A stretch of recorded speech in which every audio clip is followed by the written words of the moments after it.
हाँ बच्चों, देखो मॉडर्न फिजिक्स तो हमने कंप्लीट कर ली थी। अभी पीछे का जो डिस्कशन पार्ट है उसको कंप्लीट करते हैं। ठीक है, ईएमआई की शीट में एक्सरसाइज 3 के पार्ट फर्स्ट तक तो मैंने करा दिए थे। पार्ट सेकंड में कुछ क्वेश्चन बच्चों ने पूछे थे, वो बताने रह गए थे, तो देख लेना। पहले इसमें क्वेश्चन नंबर 5 बच्चों ने पूछा है, जो जेई AEEE 2012 में आया था। क्वेश्चन देख लेना।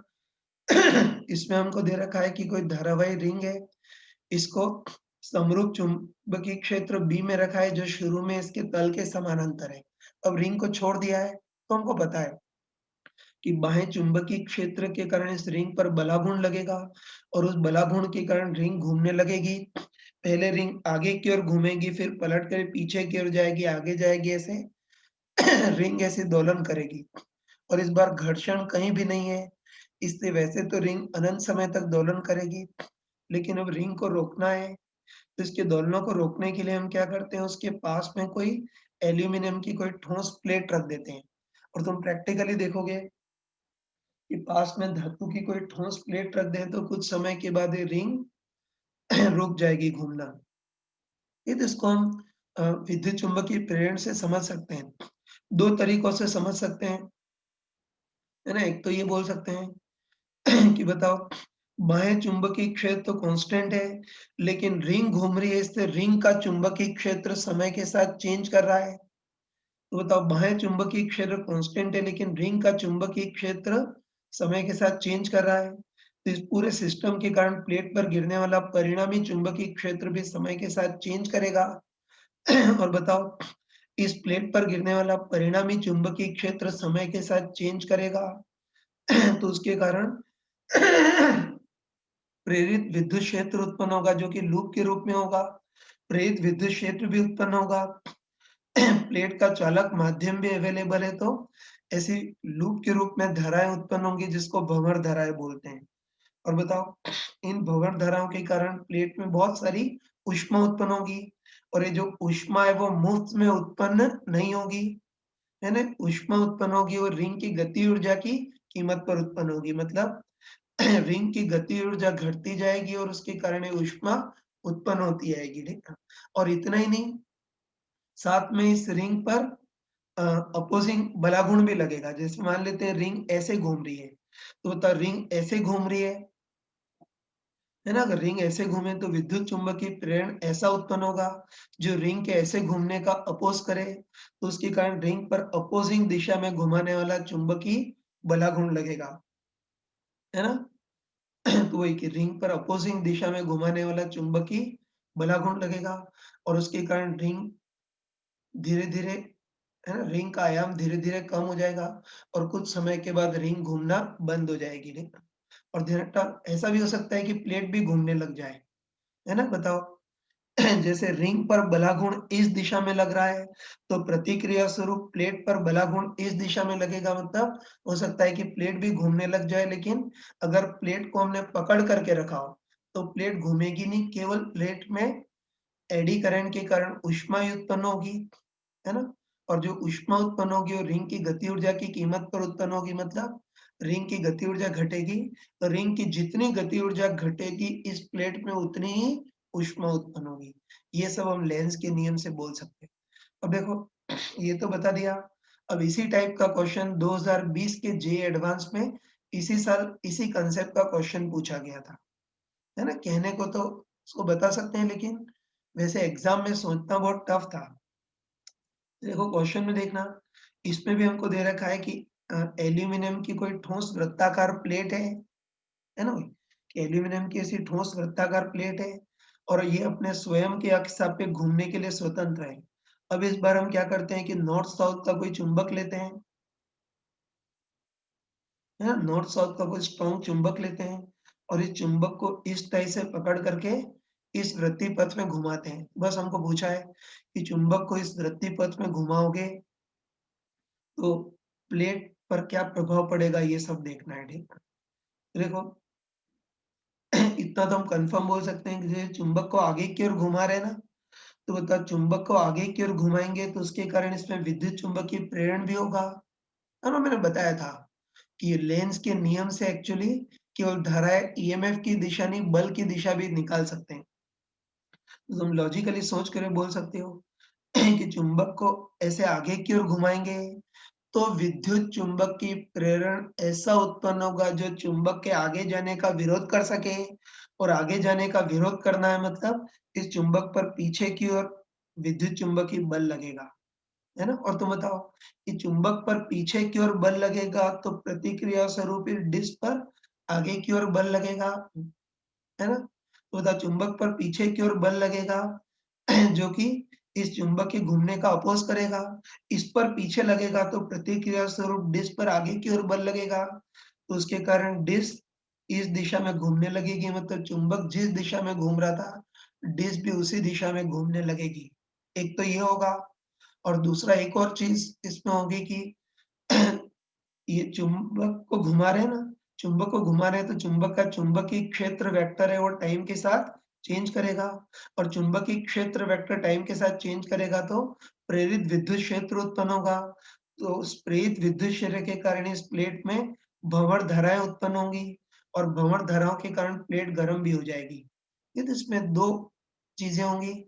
एक तो चुंबक को जिस दिशा में घुमा रहे हैं, विद्युत चुम्बकीय प्रेरण के कारण प्लेट भी उसी दिशा में घूमने लगेगी, है ना? तो चुंबक को जिस दिशा में घुमा रहे हैं, विद्युत चुम्बकीय प्रेरण के कारण प्लेट भी उसी दिशा में घूमने लगेगी और साथ में चुंबकीय क्षेत्र टाइम के साथ चेंज हो रहा है, तो इस प्लेट में भंवर धाराएँ उत्पन्न होंगी, मतलब इसमें ऊष्मा भी उत्पन्न होगी, ये 2 चीज़ें होंगी। लेकिन जे एडवांस में केवल वही ऑप्शन दे रखा था कि डिस्क घूमने लगेगी, चुंबक की दिशा में घूमने लगेगी, तो वही सही है। लेकिन परफेक्ट ऑप्शन ये होना चाहिए कि विद्युत चुम्बकीय प्रेरण के कारण डिस्क चुंबक की दिशा में घूमने लगेगी तथा एडी करंट के कारण, ठीक है ना? एडी करंट के कारण इस डिस्क में ऊष्मा भी उत्पन्न होगी। ये परफेक्ट आंसर था उसका। हाँ, बच्चों देखो, इसमें कई बच्चों ने क्वेश्चन नंबर 13 पूछा है, जो जेईई मेंस 2019 में आया था। इसको देख लेना, ये पूरा मैथमेटिकल क्वेश्चन है। ठीक है? इसमें हमको दे रखा है कि कोई अनंत लंबाई का आदर्श सोलेनोइड है, जिसकी क्रॉस सेक्शन त्रिज्या r है, और इसमें धारा बह रहे हैं जो समय के साथ चेंज कर रही है, k t e की पावर माइनस अल्फा t ऐसे चेंज कर रही है। तो देखो, इस सोलेनोइड के समकक्ष ही हमने कोई 2r त्रिज्या के चालक धातु की रिंग रख दी है। बस हम साफ-साफ देख सकते हैं कि सोलेनोइड में बहने वाली धारा समय के साथ चेंज करेगी तो चुंबकीय क्षेत्र भी चेंज करेगा, और चुंबकीय क्षेत्र चेंज करेगा तो रिंग से गुजरने वाला फ्लक्स भी चेंज करेगा, जिसके कारण रिंग में ईएमएफ या धारा उत्पन्न होगी। इसका समय के साथ ग्राफ कैसा होगा वो देखना है ना? और इसमें खास चीज़ ये है यार कि जैसे थर्ड ऑप्शन ऐसा दे रखा है, सॉरी सेकंड ऑप्शन ऐसा दे रखा है और थर्ड ऑप्शन इस टाइप से दे रखा है। तो ये दोनों उल्टे-उल्टे ऑप्शन दे रखे हैं, मतलब तुरंत समझ गए कि एक ऑप्शन तो EMF D phi by D T से आएगा और एक option EMF minus D phi by D T से आएगा, है ना? ये स्मार्टनेस आनी चाहिए कि जो आंसर है वो एक दूसरे के बिल्कुल उल्टे दे रखे हैं। ये ऑप्शन एक दूसरे के उल्टे दे रखे हैं, मतलब पक्का है कि कोई एक ऑप्शन तो D phi by D T से आएगा और दूसरा option minus D phi by D T से आएगा।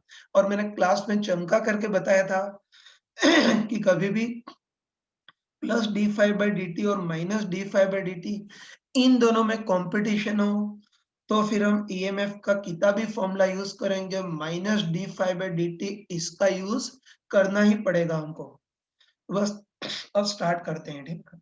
तो इस सोलेनोइड में धारा समय के साथ चेंज करा रहे हैं।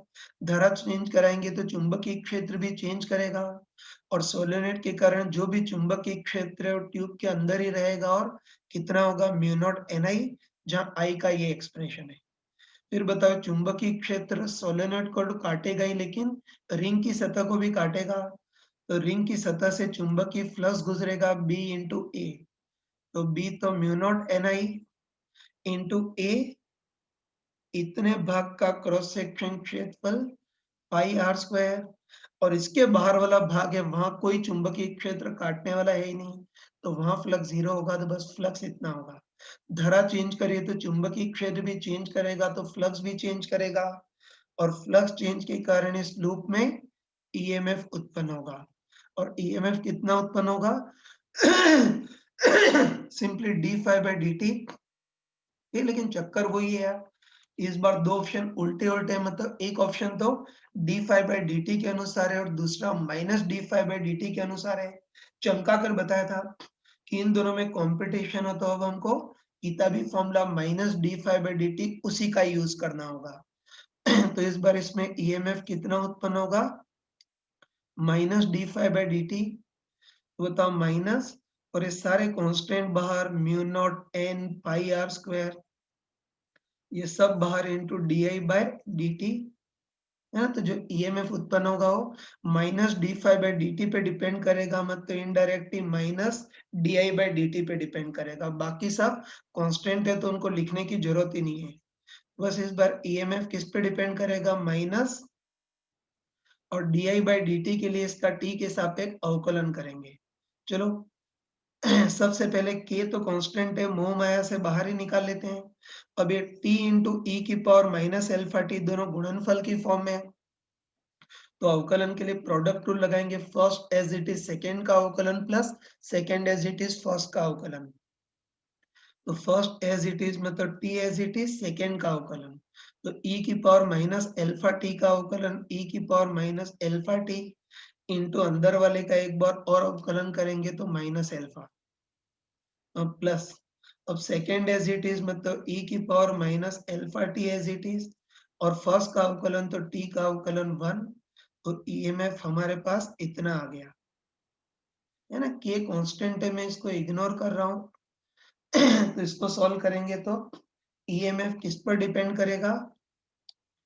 ये k को मैं इग्नोर ही कर रहा हूँ क्योंकि कांस्टेंट है, तो माइनस इन दोनों में e की पावर माइनस एल्फा टी तो कांस्टेंट, इसको कांस्टेंट ले, इसको कॉमन लेंगे तो 1 माइनस एल्फा टी। तो बस पक्का बोल सकते हैं कि इस बार इस लूप में जो ईएमएफ उत्पन्न होगा वो माइनस ई की power minus alpha T 1 minus alpha T इस चीज पे निर्भर करेगा। बाकी जो कचरा कांस्टेंट है उससे हमको कोई मतलब नहीं है। ईएमएफ भी उत्पन्न होगा, सर्किट भी कंप्लीट है, तो इस रिंग में धारा भी बहेगी, और धारा होगी रास्ते का नेट ईएमएफ अपन रास्ते का प्रतिरोध, मतलब वो प्रतिरोध कांस्टेंट ही है, तो हम बोल सकते हैं कि इस वृत्ताकार रिंग में उत्पन्न ईएमएफ इस पे डिपेंड कर रहा है, तो जो प्रेरित धारा होगी वो भी इसी पे डिपेंड करेगी। बस इसका ग्राफ कैसा होगा वो देखना है। तो बताओ इस बार एक्सप्रेशन कॉम्प्लिकेटेड है, और पता होगा कभी भी एक्सप्रेशन कॉम्प्लिकेटेड है तो इसको धैर्य से प्लॉट करेंगे। सबसे पहले स्टार्टिंग बिंदु मतलब t टेंड्स टू 0 पर देखते हैं।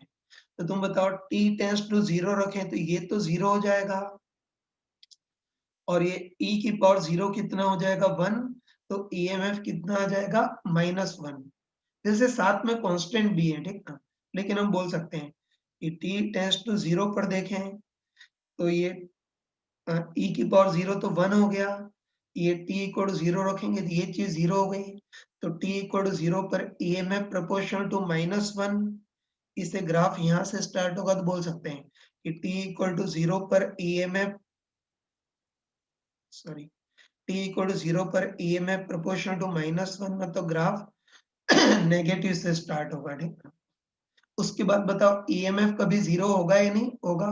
साफ साफ दिख रहा है कि ईएमएफ 0 तब होगा जब 1 माइनस एल्फा टी 0 हो, और 1 माइनस एल्फा टी 0 कब होगा बताओ? है ना, लिख सकते हैं हम ईएमएफ 0 कब होगा? जब 1 माइनस एल्फा टी 0 होगा, और ये 0 कब होगा? t equal to 1 by alpha. बस हम बोल सकते हैं कि t equal to 1 by alpha, इस टाइम पर ईएमएफ 0 हो जाएगा, मतलब ग्राफ इस अक्ष को कट करेगा, है ना। तो शुरू में तो ईएमएफ प्रोपोर्शनल टू -1 था, लेकिन t equal to 1 by alpha इस समय ईएमएफ 0 हो जाएगा, मतलब ग्राफ अक्ष को कट करेगा, ठीक, इस टाइप से होगा, है ना। अब लास्ट बिंदु देखते हैं t टेंड्स टू इनफाइनाइट पर क्या होगा वो देखते हैं। तो उसमें t इक्वल टू इनफाइनाइट रख देंगे, तो तुम बताओ, ये तुम बताओ कि इसमें t टेंड्स टू इनफाइनाइट रख देंगे तो e की पावर माइनस इनफाइनाइट कितना हो जाएगा? 0, लेकिन इसमें t इक्वल टू इनफाइनाइट अगर इधर रखेंगे तो ये माइनस इनफाइनाइट आ गया, और ये माइनस माइनस प्लस हो गया, ठीक है? तो हम ये बोल सकते हैं कि अगर इसमें t इक्वल टू इनफाइनाइट रखें तो e की पावर माइनस इनफाइनाइट तो टेंड्स टू 0, लेकिन इधर t टेंड्स टू इनफाइनाइट रखें तो ये पूरी चीज कितनी हो जाएगी? इनफाइनाइट हो जाएगी। तो बताओ, ये वाली टर्म तो 0 और ये वाली टर्म इनफाइनाइट, मतलब इस बार 0 इंटू इनफाइनाइट की टर्म आ रही है। इतना तो मैथमेटिक्स आती है ना कि t इक्वल टू इनफाइनाइट रखें तो e की पावर माइनस इनफाइनाइट तो 0 और ये माइनस का अंदर मल्टीप्लाई करें तो अल्फा टी माइनस 1, तो t इक्वल टू इनफाइनाइट अगर इधर रखें तो ये वाली चीज इनफाइनाइट हो जाएगी। बस तुम बताओ कि ये चीज 0 और ये चीज इनफाइनाइट, तो ईएमएफ 0 इंटू इनफाइनाइट की फॉर्म में आ रहा है ना? तो t टेंड्स टू इनफाइनाइट पे ईएमएफ 0 इंटू इनफाइनाइट की फॉर्म में आ रहा है। इसलिए इसको सॉल्व नहीं कर पा रहे हैं, तो बस इसको सॉल्व करने के लिए अपने लिमिट का कंसेप्ट यूज करेंगे। वही हम क्या करेंगे, एल हॉस्पिटल रूल लगाएंगे। तो उसके लिए थोड़ा सुंदर फॉर्म में जमा रहा हूँ। मैंने इसको थोड़ा सुंदर फॉर्म में जमा रहा हूँ। तो बताओ ईएमएफ इस बार किस पर डिपेंड कर रहा है? ये माइनस का इसमें मल्टीप्लाई करेंगे तो अल्फा टी माइनस 1 और इसको नीचे ले आएंगे तो e की पावर अल्फा टी इतना हो जाएगा। है तो ध्यान रखना कि इसको सॉल्व करेंगे तो माइनस को इधर ट्रांसफर करेंगे तो अल्फा टी माइनस 1 और e की पावर माइनस अल्फा टी को 1 ओपन e की पावर अल्फा टी रख सकते हैं। अब ये तो देख चुके हैं कि अगर t टेंड्स टू इनफाइनाइट रखें तो अंश भी इनफाइनाइट और हर भी इनफाइनाइट, तो इनफाइनाइट बाय इनफाइनाइट की फॉर्म आ रही है। और ये तुमने मैथमेटिक्स में पढ़ा होगा कि इनफाइनाइट बाय इनफाइनाइट की टर्म आए तो हम एल हॉस्पिटल रूल लगाते हैं। तो एल हॉस्पिटल रूल के लिए हम क्या करते हैं, अंश का अवकलन करते हैं और हर का भी अवकलन करते हैं। अंश का अवकलन करेंगे तो अल्फा टी का अवकलन अल्फा माइनस 1 का 0 और हर का अवकलन करेंगे तो पहले पूरे का अवकलन तो e की पावर अल्फा टी का तो e की पावर अल्फा टी इंटू अंदर वाले का एक बार और अवकलन करेंगे तो अल्फा है। अल्फा से अल्फा कैंसल। तो बताओ कितना आ गया, 1 ओपन e की पावर अल्फा टी। बस अब सिंपल हो गया ना। अब हम t टेंड्स टू इनफाइनाइट रखेंगे तो तुम बताओ कि t टेंड्स टू इनफाइनाइट रखें तो e की पावर इनफाइनाइट कितना हो गया, इनफाइनाइट। तो पूरी चीज 1 बाय इनफाइनाइट और 1 बाय इनफाइनाइट मतलब पूरी चीज 0 हो गई। तो बस हम बोल सकते हैं कि t टेंड्स टू इनफाइनाइट पर ईएमएफ टेंड्स टू 0 होगा। तो बस यहाँ ग्राफ अक्ष को कट कर रहा था और उसके बाद t टेंड्स टू इनफाइनाइट पे ईएमएफ टेंड्स टू 0। तो ग्राफ इस टाइप का आएगा। ये कौन सा आंसर है, सेकेंड आंसर है, ठीक है। लेकिन ये भी ध्यान रखना कि हम लोग नॉर्मली माइनस नहीं लेते थे, हम क्या करते थे कि परिमाण अलग निकालते थे, दिशा अलग से एडजस्ट करते थे। तो अगर तुम माइनस अगर नहीं लो तब तो ये आंसर थर्ड आता है, ठीक है, लेकिन अगर माइनस लो तो आंसर सेकेंड आता है। तो इसीलिए मैंने क्लास में तुमको चमका कर बताया था कि कभी भी EMF D five by D T और EMF minus D five by D T, इन दोनों में कंपटीशन हो तो फिर हमको किताबी फॉर्मूले का ही यूज करना होता है ना। ये मैंने थोड़ा उल्टा लिख दिया था, अगर EMF plus D five by D T से सॉल्व करते हो तो थर्ड ऑप्शन आता है, EMF minus D five by D T solve करते हो तो सेकेंड आंसर आ रहा है। इन दोनों में कंपटीशन हो तो minus D five by D T का यूज करना पड़ेगा, हमको किताबी फॉर्मूले का ही यूज करना पड़ेगा। हाँ बच्चों देखो, अब इसी एक्सरसाइज 3 के पार्ट सेकेंड में क्वेश्चन नंबर 11 ये जेई 2015 में पूछा गया था। इसको देखना, लेकिन ये क्वेश्चन एक्चुअली सरलावत गति में जो अवमंदित दोलन होता है उस पर बेस्ड है। ये तो सिंपल हार्मोनिक मोशन में डैम्प्ड ऑस्किलेशन है, अवमंदित दोलन, इस पे बेस्ड है। तो एक बार इसके कंसेप्ट बता देता हूँ क्योंकि हो सकता है कि तुम भूल गए हो। ध्यान से देख लेना। ये जैसे कोई सिंपल स्प्रिंग मास सिस्टम का ही केस ले रहा हूँ। स्प्रिंग के साथ m द्रव्यमान का ब्लॉक लगा दिया है, ये ब्लॉक वाइब्रेट कर रहा है और चलो इस ब्लॉक पर हवा का घर्षण भी लग रहा है। जो हवा का घर्षण बल लगता है उसको अवमंदन बल मतलब डैम्पिंग फोर्स बोलते हैं। और ध्यान रखना कि अगर ये ब्लॉक हवा या पानी के अंदर वाइब्रेट कर रहा हो तो हवा या पानी के कारण जो डैम्पिंग फोर्स लगता है वो वेग के समानुपाती होता है।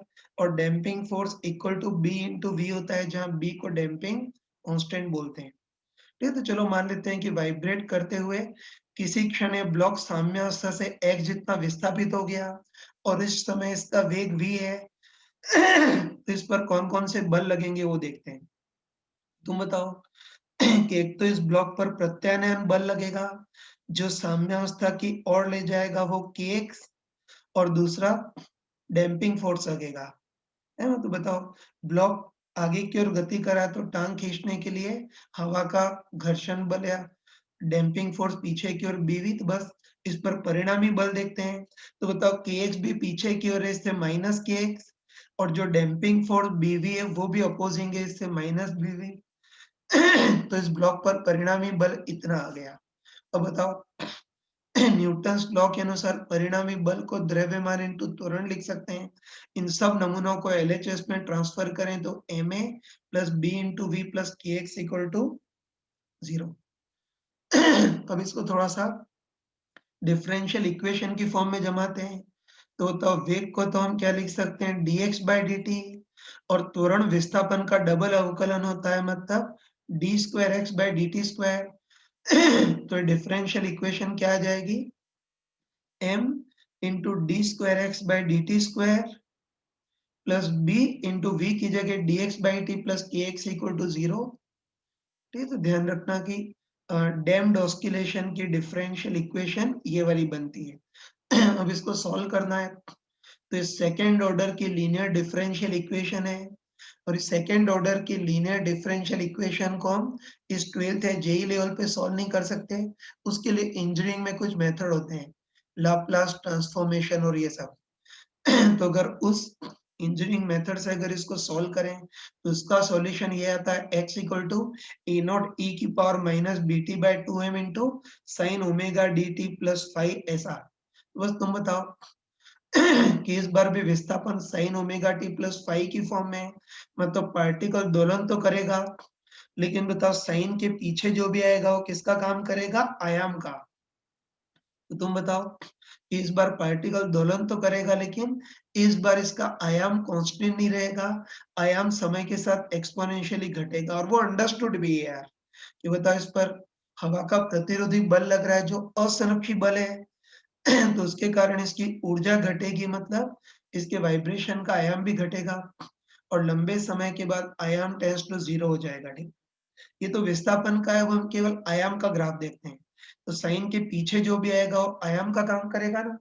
तो हम बोल सकते हैं कि डैम्प्ड ऑस्किलेशन में शुरू में आयाम ए नॉट हो, तो टी समय के बाद आयाम कितना हो जाता है, a equal to A naught ई की power minus B T by 2m। तो ये रिजल्ट तुमको याद रखना है, आगे इतना कचरा नहीं करना है, बस आगे याद रखना अच्छे से।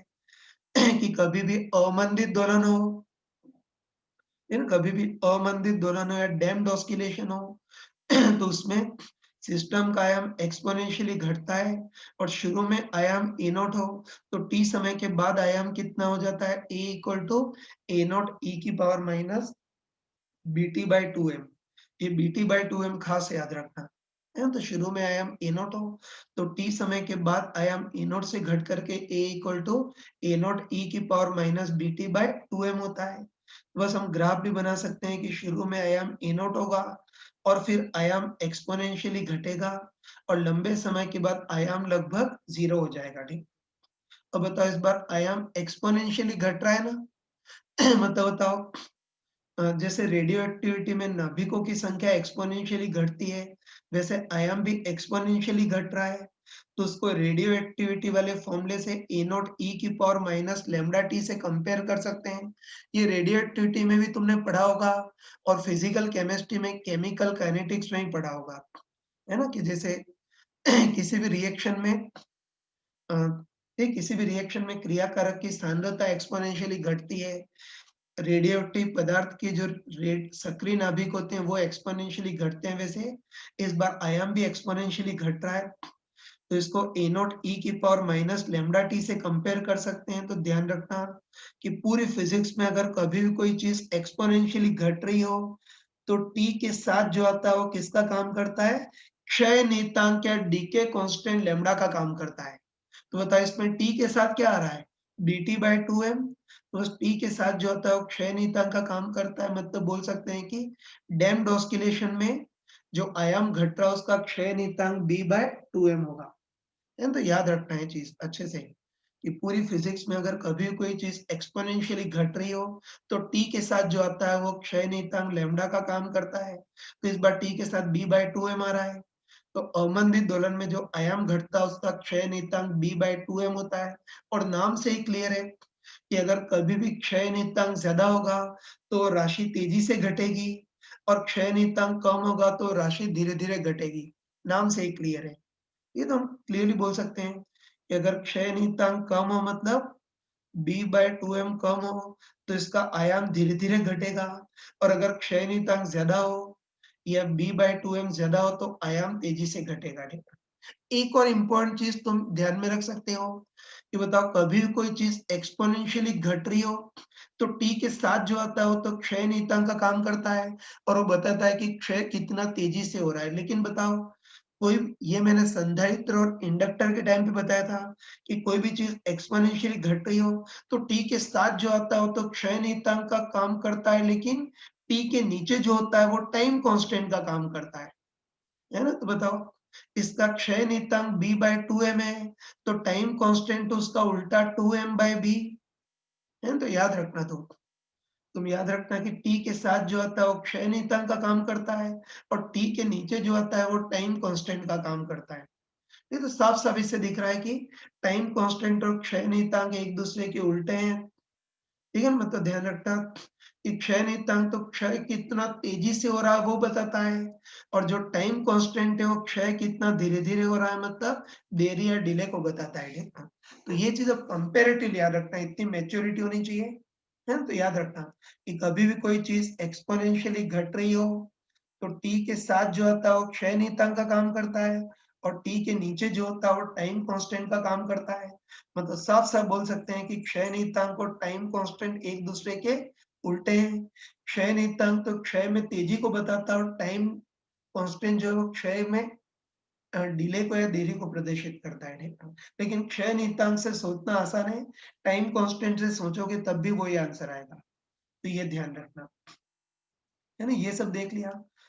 बस अब अपना क्वेश्चन नंबर 11वां देख सकते हैं। ये भी डैम्प्ड ऑस्किलेशन जैसा ही है। देखना, देखो अभी तो अवमंदित दोलन का केस लिया था, वैसे इधर एलसी सर्किट का केस ले रहे हैं। तो चलो इस बार भी मान लेते हैं कि एलसी ऑस्किलेटरी सर्किट तो है, लेकिन बीच में टांग अड़ाने के लिए प्रतिरोध लगा दिया है। तो बस हमको देखना है कि इस बार दोलन किस टाइप से होंगे वो देखना है। ये हम पढ़ चुके हैं ईएमआई में। हमको पता है कि अगर केवल एल और सी हो तब तो एलसी ऑस्किलेटरी सर्किट होगा, तब तो धारा या आवेश से साइन या कॉस की डाय से चेंज होंगे, मतलब धारा और आवेश पीरियोडिकली चेंज होंगे और दोलन अनंत समय तक चलता रहेगा। लेकिन इस बार रास्ते में टांग अड़ाने के लिए प्रतिरोध भी लगा दिया है, और हमको पता है कि जो प्रतिरोध है वो ऊर्जा में लॉस करेगा, तो अब आयाम मेंटेन ही रहेगा, आयाम एक्सपोनेंशियली घटेगा।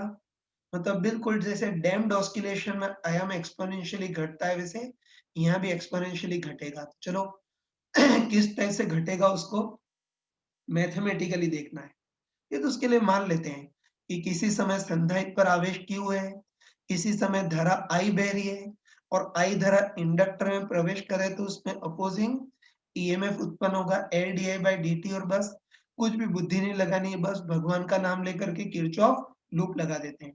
तो चलो बताओ संधारित्र की पॉजिटिव भाग में प्रवेश कर रहे हैं तो प्लस Q बाय C, सबको पॉजिटिव ले लेते हैं। फिर प्रतिरोध है धारा की दिशा में जा रहे हैं तो प्लस IR, और इंडक्टर है इसकी भी पॉजिटिव भाग में प्रवेश कर रहे हैं तो plus L D I by D T, और जहां से स्टार्ट हुए थे वापस वहीं खत्म हो गए तो आरएचएस में 0।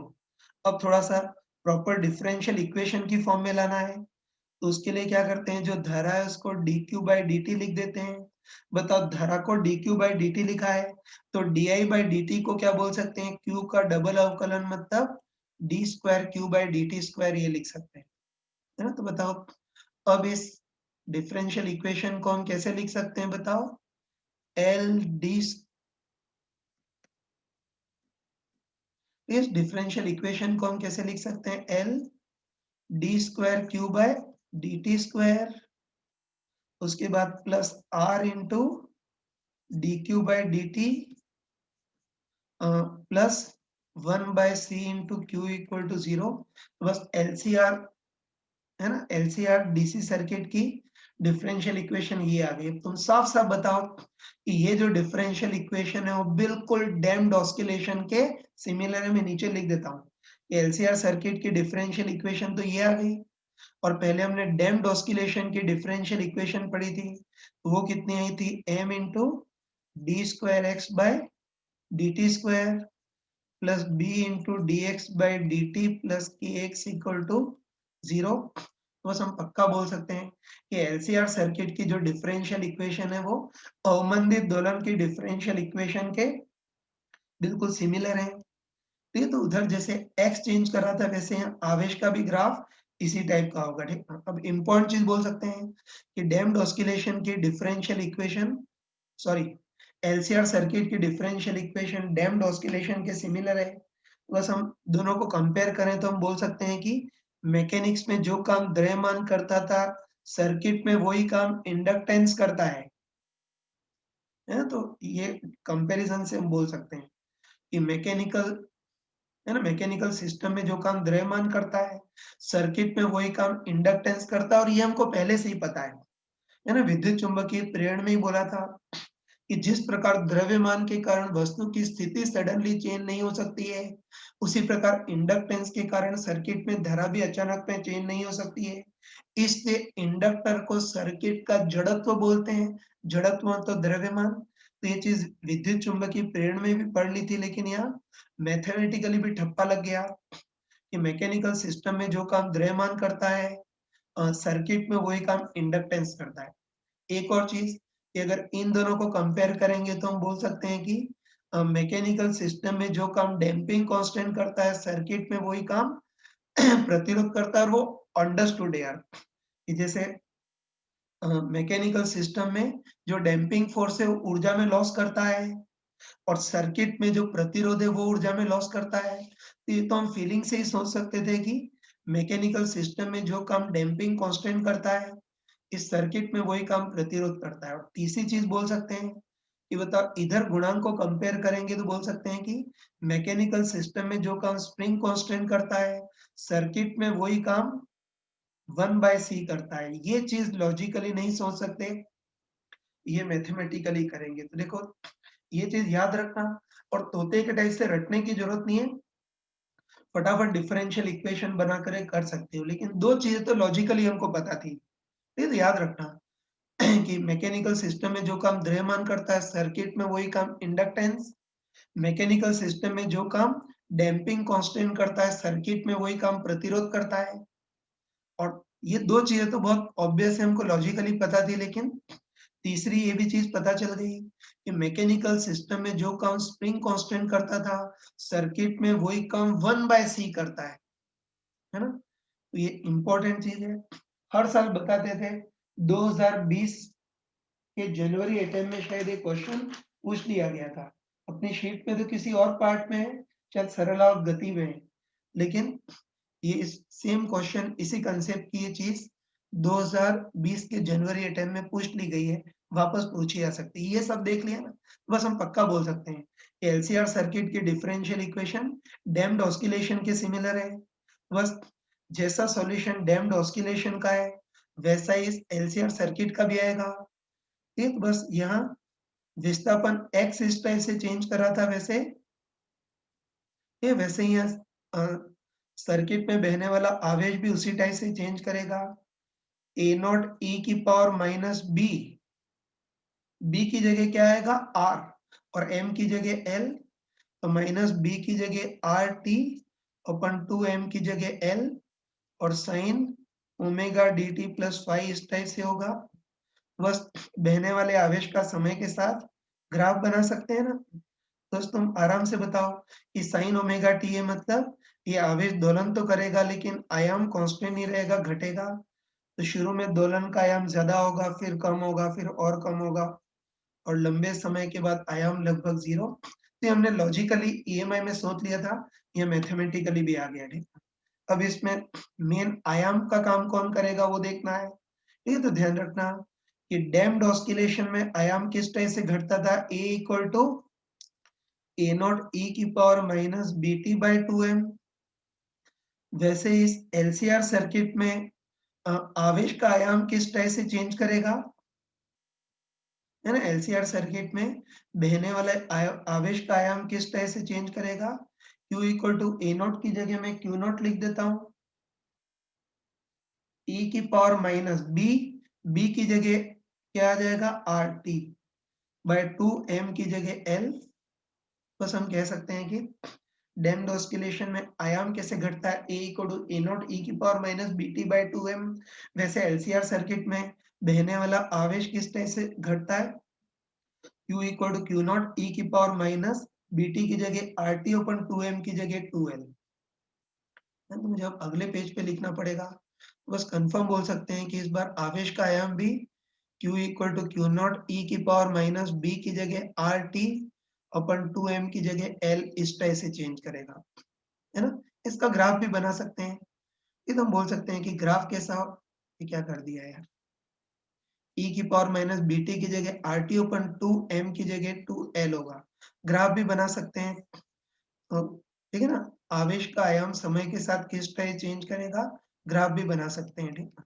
तो शुरू में तो आवेश का आयाम अधिकतम होगा क्यू नॉट, और उसके बाद आवेश का आयाम ऐसे एक्सपोनेंशियली घटेगा, और लंबे समय के बाद आयाम लगभग 0 होगा। एक और चीज बताई थी कि कभी भी कोई चीज एक्सपोनेंशियली चेंज, है ना, कभी कोई चीज एक्सपोनेंशियली घट रही हो तो उसमें टी के साथ जो होता है वो किसका काम करता है, क्षय नियतांक लैम्डा का। ध्यान रखना कि उधर क्षय नियतांक का काम कौन करता था, b बाय 2m करता था, और इधर क्षय नियतांक का काम b की जगह r ओपन 2m की जगह 2l ये करेगा। सही है ना। तो बस अब हमको देखना है कि दोनों केस में ग्राफ कैसे होंगे वो देखना। अब तो मेरी ख्याल से, और सॉरी, हमको क्यू स्क्वायर पूछा है डराने के लिए, क्यू स्क्वायर भी कर सकते हैं ना। मैं लिख देता हूँ कि इस बार तो क्षय नियतांक का काम कौन करेगा, b बाय 2m की जगह r बाय 2l करेगा। लेकिन इस बार हमको q नहीं q स्क्वायर का ग्राफ पूछा है, तो इसका स्क्वायर कर दो। स्क्वायर करेंगे तो q नॉट स्क्वायर, e की power minus R T by 2l का स्क्वायर करेंगे तो e की power minus R T by L ही आएगा। अब t के साथ r बाय एल आ रहा है, इसलिए अब क्षय नियतांक का काम कौन करेगा इस बार, r बाय एल करेगा। तो बस तुम आराम से बताओ, इस बार हमको दे रखा है कि L1 ग्रेटर देन L2 है ना, मतलब हमको दे रखा है कि L1 ज्यादा है ना, हमको दे रखा है कि L1 ज्यादा है, तो तुम बताओ L1 ज्यादा होगा, है ना। फर्स्ट सर्किट का इंडक्टेंस L ज्यादा होगा तो टाइम को, क्या बोल रहा हूँ सॉरी, फर्स्ट सर्किट का इंडक्टेंस L ज्यादा होगा तो क्षय नियतांक कम होगा, और क्षय नियतांक कम होगा मतलब Q स्क्वायर का आयाम धीरे धीरे घटेगा, इस टाइप का होगा, ठीक है। और अब सेकेंड केस में देखते हैं, तो हमको दे रखा है L2 कम है, तो तुम बताओ L2 कम है तो डीके कांस्टेंट ज्यादा होगा, और बताओ डीके कांस्टेंट ज्यादा होगा इससे क्यू स्क्वायर का आयाम ज्यादा तेजी से घटेगा, ऐसे घटेगा। मैं लिख देता हूँ कि अगर L2 कम है ना, L2 कम है तो सेकेंड सर्किट का डीके कांस्टेंट ज्यादा होगा, मतलब आवेश का आयाम तेजी से घटेगा। तो L1 के केस में ग्राफ ऐसा, और L2 के केस में ऐसा है। कौन सा आंसर है, फर्स्ट आंसर। तो इतना सारा एक्सप्लेन करना पड़ा, लेकिन मैंने साथ में बहुत सारी चीजें बता दी, डैम्प्ड ऑस्किलेशन का पूरा कंसेप्ट बता दिया, और एलसीआर सर्किट भी उसी के सिमिलर मैंने बता दिया, ठीक है। तो कहने को तो क्वेश्चन का सॉल्यूशन है, लेकिन मैंने साथ में बहुत सारे कंसेप्ट बताए हैं। अब कहीं से भी ये चीजें पूछी हैं तो तुमसे होना चाहिए। हाँ बच्चों, अब अल्टरनेटिंग करंट की शीट में बच्चों ने जो जो क्वेश्चन शेयर किए थे उसको सॉल्यूशन बता देता हूँ। एक तो D3 क्वेश्चन किसी ने पूछा था, उसको देख लेना। तो इसमें हमको दे रखा है कि कोई इंडक्टर कॉइल है या प्रेरण कुंडली है, तो मैंने तुमको चमका करके बताया था कि कभी भी प्रेरण कुंडली ये शब्द आ जाए तो समझ जाना कि उसके अंदर इंडक्टेंस तो होगा ही, लेकिन उसके अंदर अंदर छुपा हुआ कुछ प्रतिरोध भी हो सकता है, मतलब प्रेरण कुंडली अपने आप में L प्लस आर के बराबर है। अब उसके साथ हमने कोई संधारित्र भी लगा दिया है, उसके साथ प्रत्यावर्ती स्रोत लगा दिया है जिसके वोल्टेज का आरएमएस मान 24 वोल्ट है और उसकी आवृत्ति चेंज कर रहे हैं और स्रोत की आवृत्ति इतनी रख रहे हैं ताकि सर्किट में बहने वाली धारा अधिकतम है। और हमको दे रखा है कि सर्किट में बहने वाली धारा का अधिकतम आरएमएस मान 6 एम्पीयर है। बस हमको अच्छे पता है। ये भी एलसीआर सर्किट हो गया ना, और हमको पता है कि एलसीआर सर्किट में धारा का आयाम या आरएमएस मान अधिकतम कब होता है? अनुनादी स्थिति पर, है ना, हमको पता है कि एलसीआर सर्किट में धारा का आयाम या आरएमएस मान अधिकतम कब होता है? अनुनादी स्थिति पर। बस अभी धारा का आरएमएस मान अधिकतम है, मतलब कंफर्म है कि अभी अनुनादी स्थिति होगी। और हमको पता है कि बताओ अनुनादी स्थिति में, है ना, हमको एक ही चीज पता है कि अनुनादी स्थिति में एल ओमेगा और 1/c ओमेगा आपस में कैंसल हो जाते हैं। ये दोनों आपस में कैंसल हो गए तो रास्ते की प्रतिबाधा न्यूनतम बचेगी R, और रास्ते की प्रतिबाधा न्यूनतम होगी तो धारा का आयाम अधिकतम होगा। और कितना होगा? वोल्टेज का आयाम अपन रास्ते का प्रतिरोध R, तो आरएमएस में भी वही रिलेशन होगा ना। इस बार धारा का आरएमएस मान भी अधिकतम होगा और कितना होगा? वोल्टेज का आरएमएस मान अपन रास्ते की प्रतिबाधा कितनी बचेगी? केवल R। बताओ अभी धारा का आरएमएस मान अधिकतम है और 6 एम्पियर बराबर वोल्टेज का आरएमएस मान 24, अपन अनुनादी स्थिति पे रास्ते की प्रतिबाधा केवल R बचेगी। तो इसको सॉल्व करोगे तो R इक्वल टू कितना आ गया? 4 ओम इतना आ गया। मतलब कंफर्म है कि जो इंडक्टर कॉइल है उसका इंडक्टेंस तो कितना भी हो सकता है, लेकिन उसके अंदर अंदर छुपा हुआ प्रतिरोध 4 ओम है। अब हम क्या करते हैं कि जो इंडक्टर कॉइल थी जिसके अंदर इंडक्टेंस और प्रतिरोध दोनों थे, इसको अब सर्किट से हटा दिया है और अब उसके साथ हमने कोई वास्तविक बैटरी जोड़ दी है ना, डीसी बैटरी जोड़ दी है जिसका वोल्टेज 12 वोल्ट और आंतरिक प्रतिरोध 4 ओम, और लंबे समय तक स्विच ऑन रखा है ताकि स्टेडी स्टेट आ गया। अब धारा कितनी होगी वो देखना है। बताओ, अब तो एलआर चार्जिंग सर्किट हो गया ना, है ना, एलआर चार्जिंग सर्किट हो गया। तो बस अब अपने ईएमआई के कंसेप्ट लगा सकते हैं। तो वही लंबे टाइम तक स्विच ऑन किया ना तो स्टेडी स्टेट आ गया होगा। और हमको पता है कि स्टेडी स्टेट में, है ना, डीसी सर्किट है यार, तो हमको होता है डीसी सर्किट में स्टेडी स्टेट में इंडक्टर विरोध करना बिल्कुल बंद कर देगा। मतलब स्टेडी स्टेट में इंडक्टर एक चालक वायर के टाइप से काम करेगा। तो स्टेडी स्टेट में प्रभावी रूप से बचेगा क्या? बैटरी और ये दो प्रतिरोध। तो बताओ स्टेडी स्टेट में धारा कितनी होगी? रास्ते का नेट ईएमएफ 12 अपन इस पूरे रास्ते का प्रतिरोध, एक तो इंडक्टर का प्रतिरोध 4 और इसका आंतरिक प्रतिरोध भी 4। बस रास्ते का नेट ईएमएफ तो 12, अपन रास्ते का कुल प्रतिरोध 4 प्लस 4 मतलब 8, तो 1.5 एम्पियर स्टेडी स्टेट में इतनी धारा बहेगी। तो देखो इस क्वेश्चन में कोई खतरनाक कंसेप्ट नहीं, बस एक ही चीज है कि कभी भी इंडक्टर कॉइल या प्रेरण कुंडली इस शब्द का यूज कभी भी आ जाए तो तुरंत चमक जाना चाहिए कि इसके अंदर इंडक्टेंस तो होगा ही, लेकिन इसके अंदर अंदर प्रतिरोध भी हो सकता है। बच्चों देखो इसके बाद क्वेश्चन नंबर D4 किसी ने पूछा था।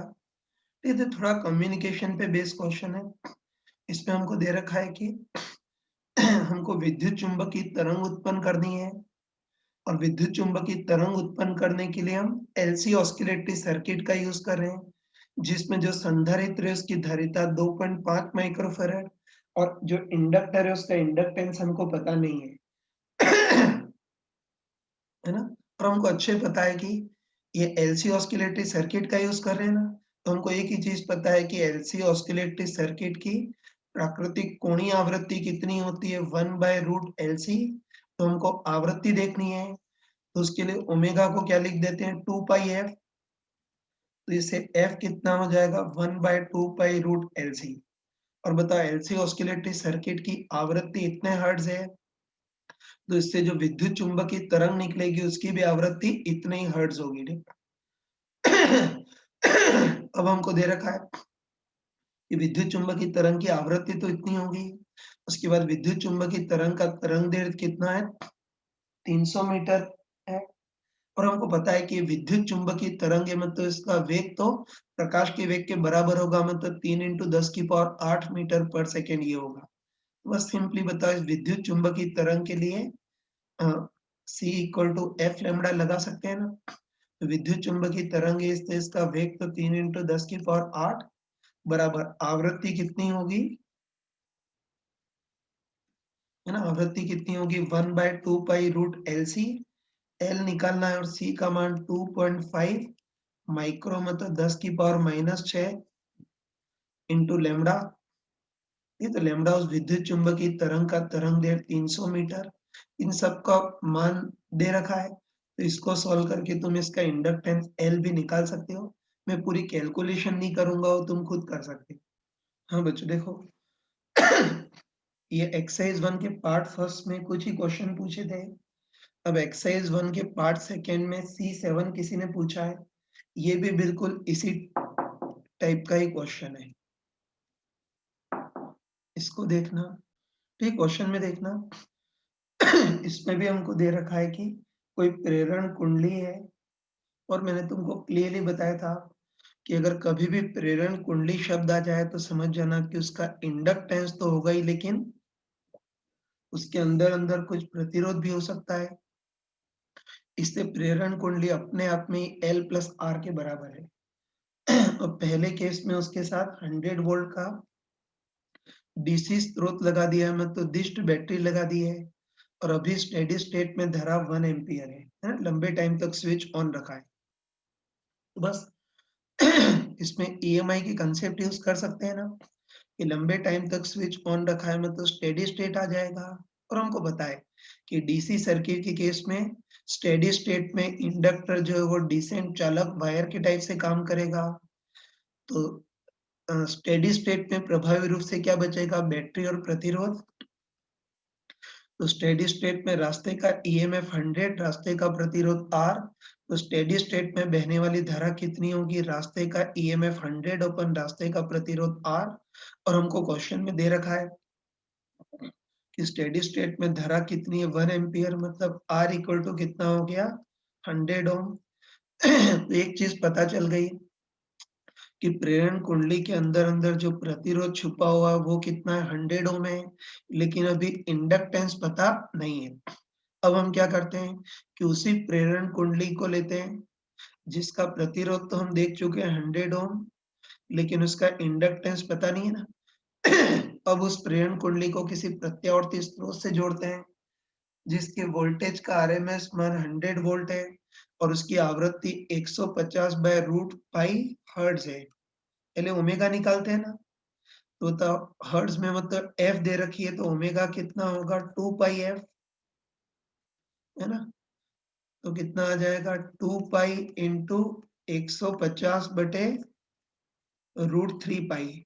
ये पाई से पाई कैंसल, 150 × 2 300, 300/√3 करेंगे तो कितना आएगा 100√3 रेडियन पर सेकेंड।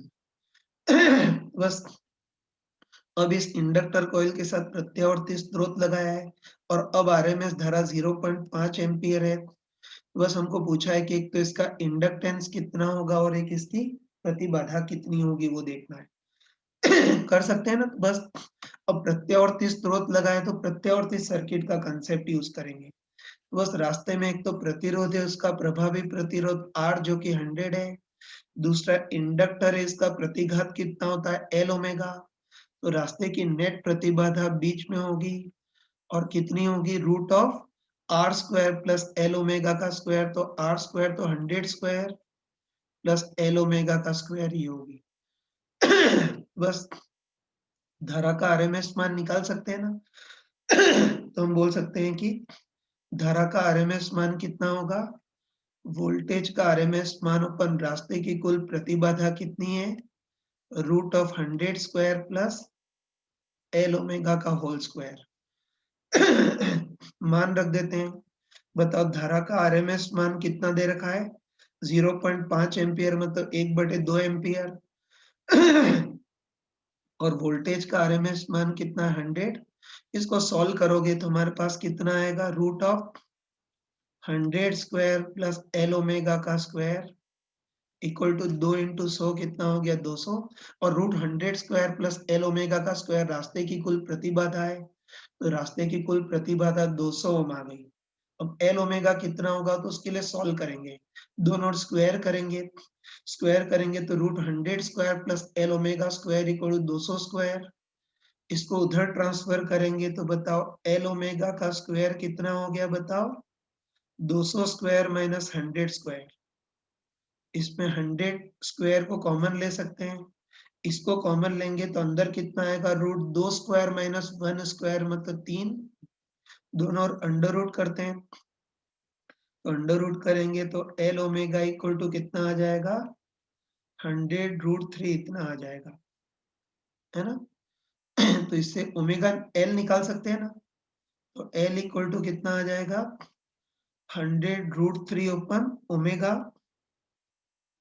ठीक है ना, जहां ओमेगा भी कितना है 100 रूट 3 है, तो 100 रूट 3 से 100 रूट 3 कैंसल, तो इसका इंडक्टेंस 1 हेनरी आ गया। तो बस ये जो एल आर जो प्रेरण कुंडली है उसकी प्रतिबाधा तो 200 ओम और जो इंडक्टर है उसका इंडक्टेंस कितना आ गया 1 हेनरी।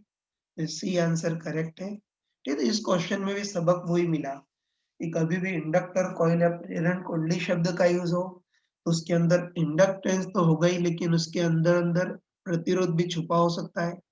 और ये ऐसे क्वेश्चन है जो पूछे जाते हैं। इसलिए मैं एक्सपेक्ट कर रहा हूँ कि ये जो क्वेश्चन है उसको घर पे आकर के क्वेश्चन और सॉल्यूशन दोनों क्लास नोट्स में लिख देना।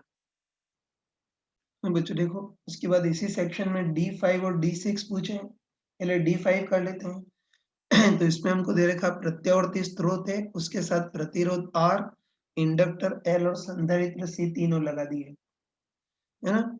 और ऐसे हमने एसी वोल्ट मीटर भी लगा दिए। मैंने क्लियरली बताया था कि जो एसी वोल्ट मीटर है वो क्या मापते हैं आरएमएस वोल्टेज मापते हैं। अब हम क्या कर रहे हैं कि प्रत्यावर्ती स्रोत की आवृत्ति चेंज कर रहे हैं और प्रत्यावर्ती स्रोत की आवृत्ति हम अनुनादी आवृत्ति के बराबर रख रहे हैं, मतलब 1/√LC इतना लग रहे हैं। मतलब कहने का मतलब है कि अनुनादी स्थिति आ गई है, तो अनुनादी स्थिति में इनमें से किस वोल्ट मीटर की रीडिंग 0 होगी वो देखना है। तो बस एलसीआर सर्किट में अनुनाद या रेजोनेंस के बारे में बोला गया है ना। देखो मैंने क्लास में क्लियरली बताया था कि कभी भी एलसीआर सर्किट में रेजोनेंस या अनुनाद का क्वेश्चन हो तो बस ये ना वही प्रतिरोधों का वेक्टर डायग्राम बनाएंगे। प्रतिरोध का प्रभावी प्रतिरोध आर, इंडक्टर का एल ओमेगा और संधारित्र का 1/C ओमेगा। और अनुनादी रेजोनेंस में हमको बस एक ही चीज पता है कि अनुनादी स्थिति पर एल ओमेगा और 1/C ओमेगा आपस में कैंसल हो जाते हैं। और तुम बताओ कि अनुनादी स्थिति पर एल ओमेगा और 1/C ओमेगा आपस में कैंसल हो जाते हैं, मतलब दूसरे शब्दों में इंडक्टर और संधारित्र के वोल्टेज भी आपस में कैंसल हो जाते हैं, ठीक है ना। तो बोल सकते हैं कि अनुनादी स्थिति पर एल ओमेगा और 1/C ओमेगा आपस में कैंसल हो जाएंगे, या दूसरे शब्दों में बोल सकते हैं कि इंडक्टर के अक्रॉस वोल्टेज और संधारित्र के अक्रॉस वोल्टेज भी आपस में कैंसिल हो जाएंगे। तो बता इंडक्टर और संधारित्र के वोल्टेज आपस में कैंसिल हो जाएंगे, इसलिए इन दोनों के अक्रॉस, है ना, अनुनादी स्थिति में इन दोनों के अक्रॉस कुल विभवांतर 0 रहेगा। इन दोनों के अक्रॉस कुल विभवांतर 0 रहेगा, इसलिए वोल्टमीटर V2 की रीडिंग 0 आएगी। कैसे रहेगा वो भी देख सकते हो, वेक्टर डायग्राम से ही दिख रहा है कि अनुनादी, ये तो पता है कि इंडक्टर और संधारित्र के वोल्टेज भारत पाकिस्तान जैसे अपोजिट फेज में होते हैं, लेकिन अनुनादी स्थिति पे दोनों कैंसिल हो जाते हैं। मतलब अनुनादी स्थिति पर जिस क्षण इंडक्टर का वोल्टेज +10 है उस क्षण संधारित्र का -10 होगा, और इंडक्टर का वोल्टेज अगर -8 हो गया तो संधारित्र का +8 हो जाएगा, है ना। तो बस हम पक्का बोल सकते हैं कि अनुनादी स्थिति पर एल ओमेगा और 1/C ओमेगा आपस में कैंसिल हो जाते हैं।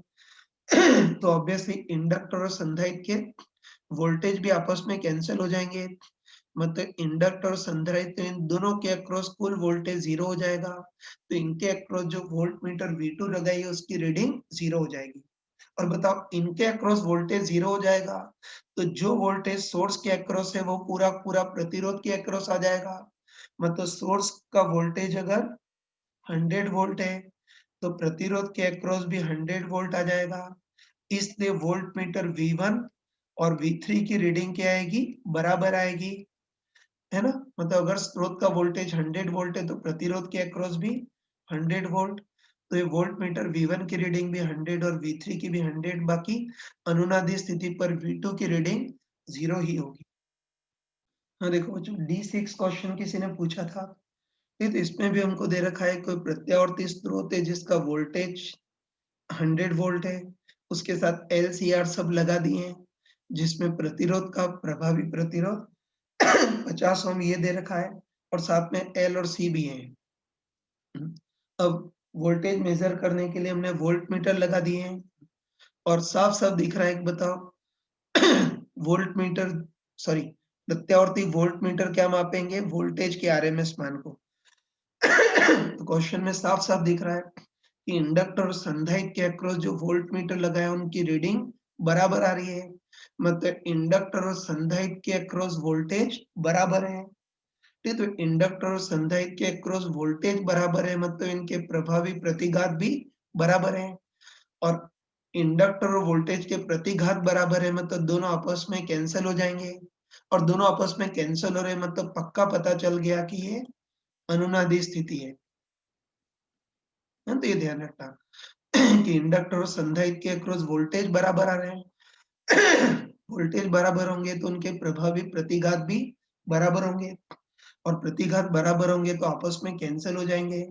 और बताओ L ओमेगा और 1 ओपन C ओमेगा आपस में कैंसिल होने, मतलब पक्का पता चल गया कि अनुनादी स्थिति है।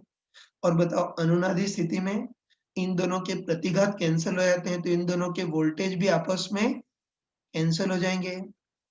और इन दोनों के वोल्टेज आपस में कैंसिल हो जाएंगे तो जो वोल्टेज स्रोत के अक्रॉस होगा वही इस प्रतिरोध के अक्रॉस होगा। इन दोनों के वोल्टेज तो आपस में कैंसिल हो गए ना, तो जो वोल्टेज स्रोत के अक्रॉस होगा वही प्रतिरोध के अक्रॉस। स्रोत के अक्रॉस वोल्टेज 100 वोल्ट है तो प्रतिरोध के अक्रॉस भी 100 वोल्ट। और प्रतिरोध के अक्रॉस वोल्टेज का आरएमएस मान 100 है, तो प्रतिरोध के अक्रॉस जो वोल्ट मीटर लगा है उसकी रीडिंग 100 वोल्ट होगी। फिर एसी एमीटर की रीडिंग, एसी एमीटर क्या मापता है? बहने वाली धारा का आरएमएस मान। ये तो हम डायरेक्ट बोल सकते हैं कि धारा का आरएमएस मान कितना होगा? वोल्टेज का आरएमएस मान अपन रास्ते की कुल प्रतिबाधा। तो वोल्टेज का आरएमएस मान तो 100 और रास्ते की नेट प्रतिबाधा देखनी है।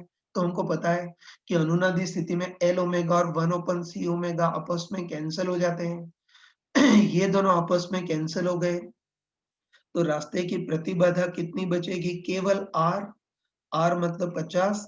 तो धारा का आरएमएस मान 0.5 एम्पियर है ना? तो बस धारा का आरएमएस मान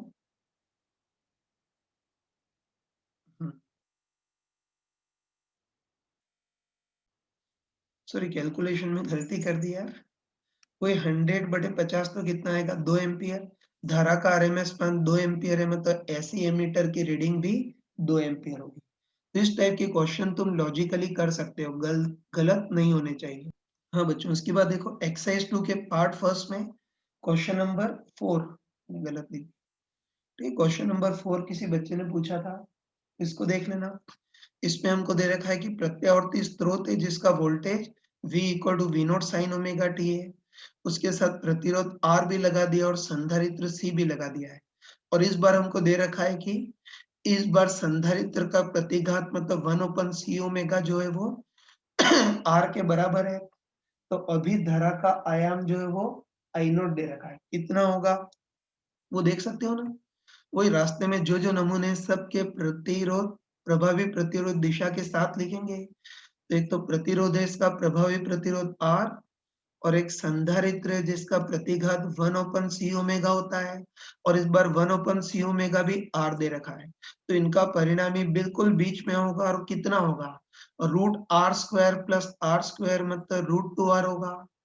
तो बताओ अभी धारा का आयाम कितना होगा?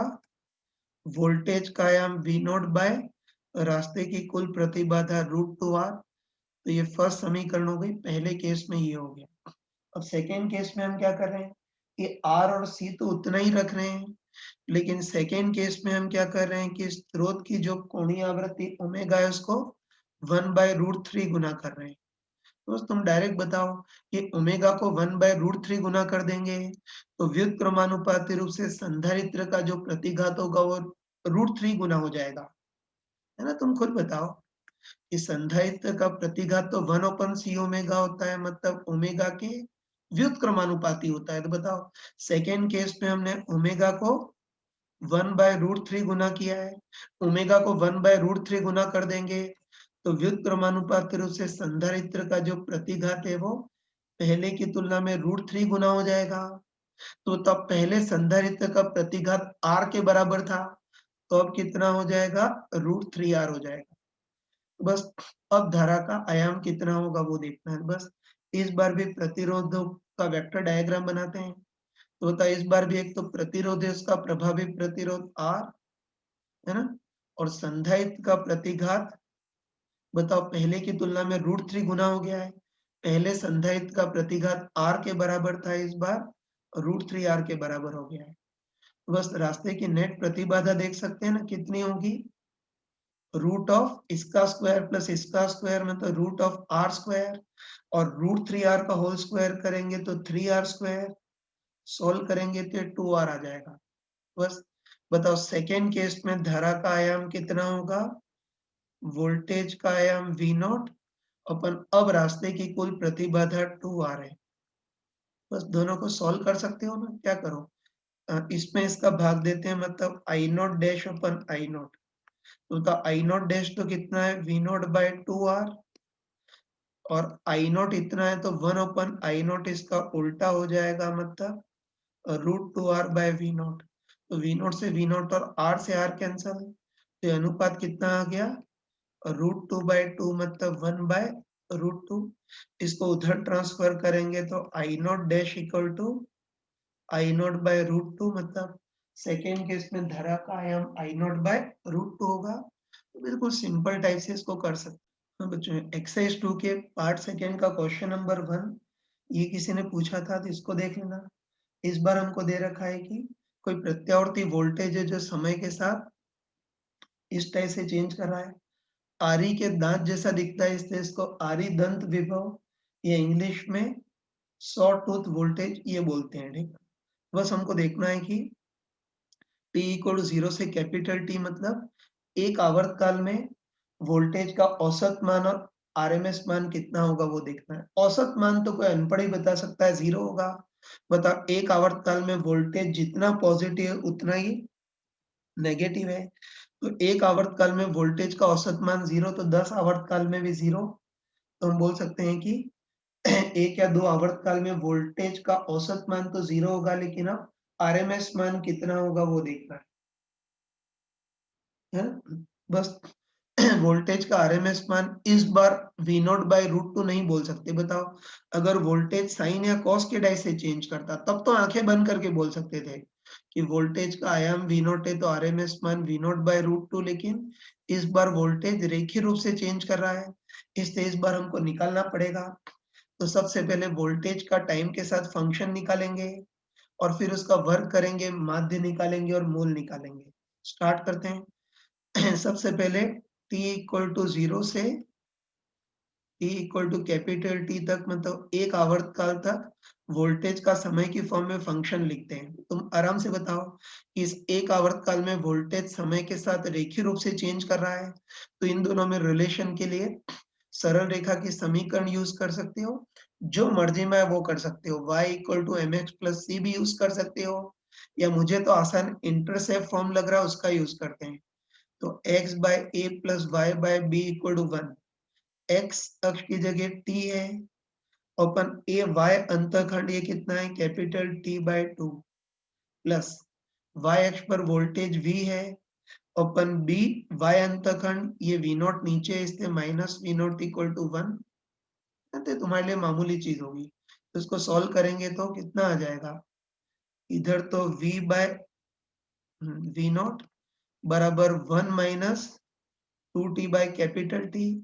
V0 को उधर ट्रांसफर करेंगे तो V इक्वल टू कितना हो गया? V0 1 minus 2 small t by capital T। एक मिनट, कुछ गलती तो नहीं कर ली मैंने? सॉरी बच्चों, कैलकुलेशन में थोड़ी गलती कर दी। इसको इधर ट्रांसफर करेंगे और 1 को इधर ना, तो इधर तो v बाय वी नॉट आएगा बराबर इधर 2t by capital T minus 1। V naught को भी ट्रांसफर करेंगे तो v as a function of t कितना आ गया, V naught 2t by capital T minus 1। ये voltage as a function of time आ गया। बस अब तो कर सकते हैं ना,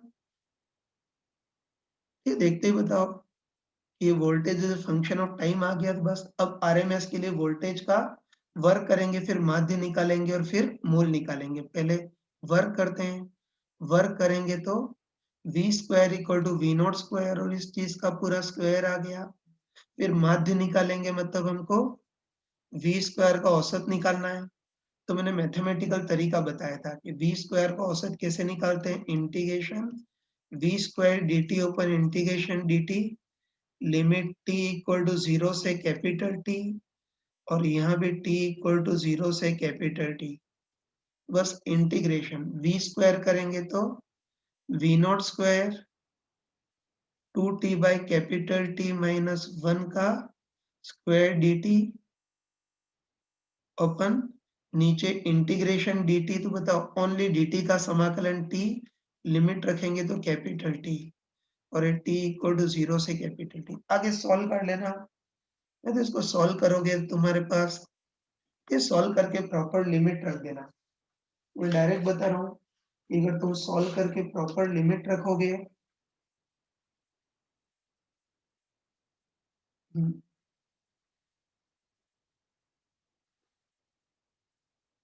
मैं डायरेक्ट बता रहा हूँ कि सॉल्व करके अगर प्रॉपर लिमिट रखोगे तुम्हारे पास वी स्क्वायर का औसत आएगा वी नॉट स्क्वायर बाय 3। बस तुम बताओ कि वोल्टेज का वर्क कर दिया, माध्य निकाल लिया, अब मूल निकालेंगे। तो ये क्या हो गया, वर्क फिर माध्य और फिर मूल निकाला है, मतलब वी आर एम एस वो कितना हो गया, वी नॉट बाय √3 इस टाइप से। तो ध्यान रखना कि अगर ये साइन या कॉस की डाई से होता तब तो वोल्टेज का आरएमएस मान वी नॉट बाय √2 होता, लेकिन अभी ऐसे रेखीय रूप से चेंज कर रहा है, इसलिए वोल्टेज का आरएमएस मान वी नॉट बाय √3 आया। ये समाकलन और कैलकुलेशन नहीं किए, ये तुम खुद कर लेना।